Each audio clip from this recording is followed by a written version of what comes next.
జయశంకర్ భూపాలపల్లి జిల్లా రేగొండ మండలం పొడగండ్ల గ్రామంలో దారుణ ఘటన చోటు చేసుకుంది. నాగరిక సమాజం తలదించుకునేలా 8 ఏళ్ల మైనర్ బాలికపై 2 యువకులు లైంగిక దాడికి పాల్పడ్డారు. ఇంట్లో ఎవరూ లేని సమయాన్ని ఆసరాగా చేసుకున్న నిందితులు బాలికను లోపరుచుకుని ఈ దారుణానికి ఒడిగట్టారు. ఈ ఘటన స్థానికంగా తీవ్ర కలకలం రేపడమే కాకుండా ప్రజల్లో ఆగ్రహావేశాలను నింపింది.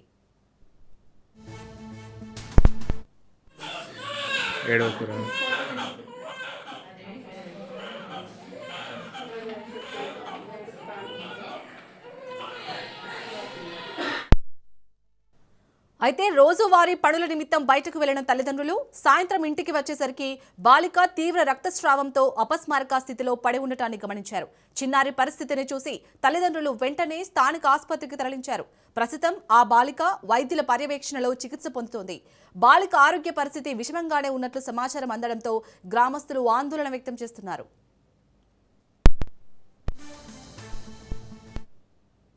సమాచారం అందుకున్న వెంటనే పోలీసులు రంగంలోకి దిగారు.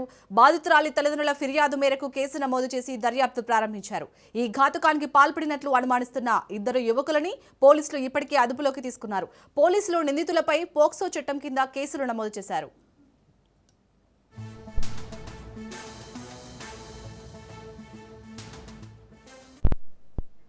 ఈ ఘటనపై రాజకీయ సామాజిక వర్గాల నుంచి తీవ్ర నిరసనలు వ్యక్తమవుతున్నాయి. కామాంధుల ఆగడాలకు అడ్డుకట్ట వేయాలని, నిందితులకు త్వరితగతిన కఠిన శిక్ష పడేలా చూడాలని బాధిత కుటుంబ సభ్యులు ఇటు గ్రామస్తులు డిమాండ్ చేస్తున్నారు. ఇలాంటి ఘటనలు పునరావృతం కాకుండా గ్రామీణ ప్రాంతాల్లో రక్షణ వ్యవస్థను పటిష్టం చేయాలని వారు కోరుతున్నారు. రైట్, ఈ ఘటనకు సంబంధించి పూర్తి డీటెయిల్స్ ని మా ప్రతినిధి చంద్రశేఖర్ అందిస్తారు. చంద్రశేఖర్. శాలిని, భూపాలపల్లి జిల్లా రేగొండ మండలం పొనుగోలు గ్రామంలో దారుణం చోటు చేసుకుంది. 8 ఏళ్ల చిన్నారిపై 2 యువకులు అత్యాచారం చేశారు. ఆ చిన్నారి అపస్పర స్థితిలోకి వెళ్లడంతో తల్లిదండ్రులు గమనించి మెరుగైన చికిత్స కోసం అయితే హాస్పిటల్కి తరలించారు. ముఖ్యంగా నిన్న ఆదివారం ఆ చిన్నారులు ఇంటి వద్ద ఉన్నారు. వారి తల్లిదండ్రులు ఆ పొలం పనులకు కూలికి వెళ్తారు. ఈ నేపథ్యంలో వారి ఇంటి వద్ద లేరని గమనించి 2, ఒక మైనర్, ఒక మేజర్, వారిద్దరు కూడా అన్నదమ్ములు, స్వయాన ఈ యొక్క చిన్నారికి కూడా బంధువుల వరుస అవుతారు. ఆ అమ్మాయిని గతంలో 3 రోజుల క్రితం కూడా ఒక అబ్బాయి, ఇద్దరిలో ఒక అబ్బాయి అమ్మాయిపై అత్యాచారం చేసినట్లుగా తెలుస్తుంది.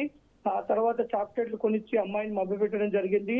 ఇదే విషయం వారి తమ్ముడికి, వారి యొక్క బ్రదర్ కి చెప్పడంతో 2 కలిసి కూడా అమ్మాయిపై ఎట్ ఏ టైం నిన్న అత్యాచారం చేయడం జరిగింది. ఈ నేపథ్యంలోనే ఆ చిన్నారి మొత్తం కూడా అపస్మరణ స్థితిలోకి వెళ్ళటం, తీవ్రంగా రక్తస్రావం కావడం జరిగింది. ఈ నేపథ్యంలో సాయంత్రం ఇంటికి వచ్చిన తల్లిదండ్రులు ఆ చిన్నారిని చూసి వెంటనే హాస్పిటల్కి తరలించారు. ప్రస్తుతం చిన్నారి పరిస్థితి చాలా క్లిష్టంగానే ఉంది. ప్రస్తుతం ఇక్కడ నుంచి మెరుగైన చికిత్స కోసం ఎంజంకి తరలిస్తున్నారు. ముఖ్యంగా 2 యువకులు ఒక చిన్నారి, 8 ఏళ్ల చిన్నారిపై అత్యంత పాశవికంగా ఈ యొక్క అత్యాచారం చేయడంతో చుట్టం కూడా ఒక గ్రామ ప్రజలు మొత్తం కూడా ఆగ్రహం వ్యక్తం చేస్తున్నారు. ఇప్పటికే పోలీసులు అయితే వారిపైన పోక్సో కేసు నమోదు చేసి దర్యాప్తు చేస్తున్నారు. ఒక ఇద్దరిలో ఒకరు మైనర్, ఒకరు మేజర్. ప్రస్తుతం చిన్నారి పరిస్థితి అయితే కొంత క్రిటికల్ గా ఉండటంతో అయితే మెరుగైన చికిత్స కోసం వరంగల్ ఎంజంకు తరలిస్తున్నారు. వీరిపై కఠినమైన చర్యలు తీసుకోవాలి. ఈ మధ్య చిన్నారులపై వరుసగా అగత్యాలు జరుగుతున్నాయి. వీటిపైన ప్రభుత్వం కూడా కఠిన చర్యలు తీసుకొని ఇంకెప్పుడు కూడా ఇలాంటి పునరావృతం కాకుండా చర్యలు తీసుకోవాలని మాత్రం ఆ గ్రామస్తులు అయితే ప్రభుత్వాన్ని డిమాండ్ చేస్తున్నారు. Shalini. Right, thank you Chandrashekhar. అమ్మాయి ఇవాళ రోజు స్కూల్ పోతుంది, దగ్గరలో ఉడతల స్కూల్ అని వస్తుంది, ఊళ్ళకు వ్యాన్ వస్తుంది, వ్యాన్లో ఎక్కించటోళ్ళు. వాళ్ళ అమ్మ ఇప్పుడు ఈయన కూలికి పోతాడు, వాళ్ళ మమ్మీ నాటుకుపోయింది. ఎవరు లేని మధ్యలో వీడు కొంచెం మత్తు అంటే కళ్ళు తాగినట్టు ట్రిప్ చేసి ఆ మత్తు మధ్యలో వీడు పోయి ఆ అమ్మాయిని ఇంట్లోకి ఎత్తుకుపోయేసి వాళ్ళు ఇష్టమైనట్టుగా 2 పిల్లగాలట. ఒకటేమో కావాలి ఉన్నాడట, అంటే 2-3 రోజుల కిందట ఇంకో చిన్న పిల్లగాడు కూడా ఏదో చేసిండట, చాక్లెట్లు కొనిస్తా ఇదంటే ఆ పుల్ల భయపడి చెప్పాక ఈ రోజు మళ్ళీ 2 అన్నదమ్ములు కలిసి దాన్ని మానభంగం చేసి బాగా ఇబ్బంది పెట్టినట్ట. ఫెయిన్ వచ్చింది. నేను అంతలో ఈయన నాకు ఫోన్ చేస్తుంటే నేను కూడా పోయినా. అమ్మాయి చూస్తే బాగా ఇబ్బందికరంగా ఉండే.